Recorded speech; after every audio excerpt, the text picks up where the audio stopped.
Hello and welcome back to Gubb Farm. I recently bought a strimmer, FS111. I thought I'd talk you through what it's like to use. Got about 5 hours on it so far. I have to say, very impressed. I've come from using a Sthil, I think it was FS111 similar-ish power but 2-stroke. This is 4-stroke. Yeah, I'm very impressed with it. Kind of key things that you notice right off the bat is it's a 4-stroke engine now compared to the older 2-stroke ones. And might be a bit slower to rev up or to pick up, and I'll show you it in operation, but there's a lot more torque. When you're under heavy loading, you don't see as much pull on the engine, as much drop in power, so that's really nice. Big advantage over the 2-strokes is it's easy to start, and it's easy to start when it's hot. If you have an older Sthil, it can break your heart starting them once they get hot. I think there's an issue with maybe a coil or something, but most of the time it starts with a single pull. This is cold at the minute, so I'll be able to show you what it's like to start from cold. But if there's any one thing that I really like about this, it's the AutoCut feature. And there's two things I really like about it. One, I'm going to show you now how quick it is to put in a new line. And two, is the fact that it can auto-feed itself. You just tap it on the ground, bang, and it just releases some line. So what I'm going to do now is I'm going to put some line in. I suppose one other thing that is different to the older strimmer I use is you get this harness now with them, a little clip, and it really reduces the fatigue when you're using it for a long period of time. So again, they've really come on in over recent years. So I'll do a quick example now of how you restring one of these. So the starting point is a little arrow and a line on the head, and you just align the two. Then you get about 4 or 5 meters of line, so you can find an end, and you just feed it through. So it guides itself, should pop out the other side. And now, I don't know if you can see the alignment. Let's see if the camera will pick this up.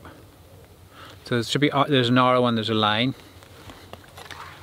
So now you just balance it so it's roughly the same distance on each side. Managed to put a knot in it, well done Dorothy.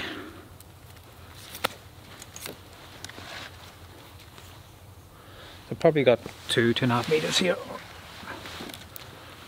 So to avoid cutting bits off, try and get it balanced so it kind of centralizes. So if everything goes according to plan, it should tighten up nicely.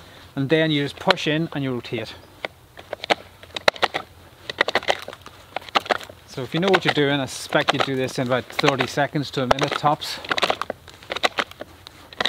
Now if you've used an older strimmer with a head we had to screw off, first of all it can be really hard to screw off, and then you have to adjust it to trim, and that's it. So that's worked out well. Yep, nicely balanced.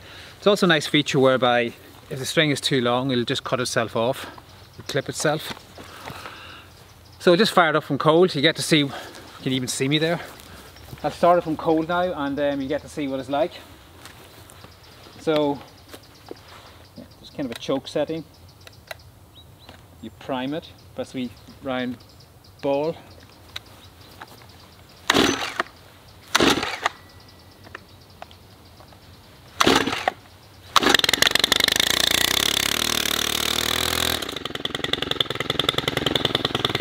So I'll give you a quick demo of it in action.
So again, it makes reasonably light work of very heavy growth, and absolutely no hesitation recommending this product.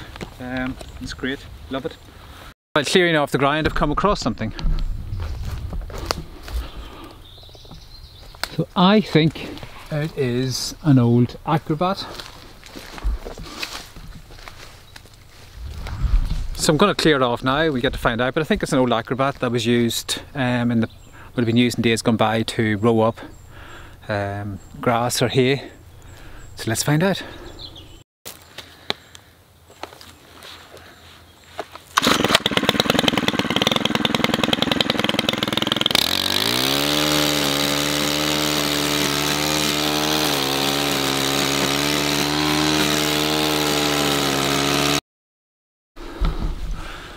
So yeah, it looks like an old Acrobat.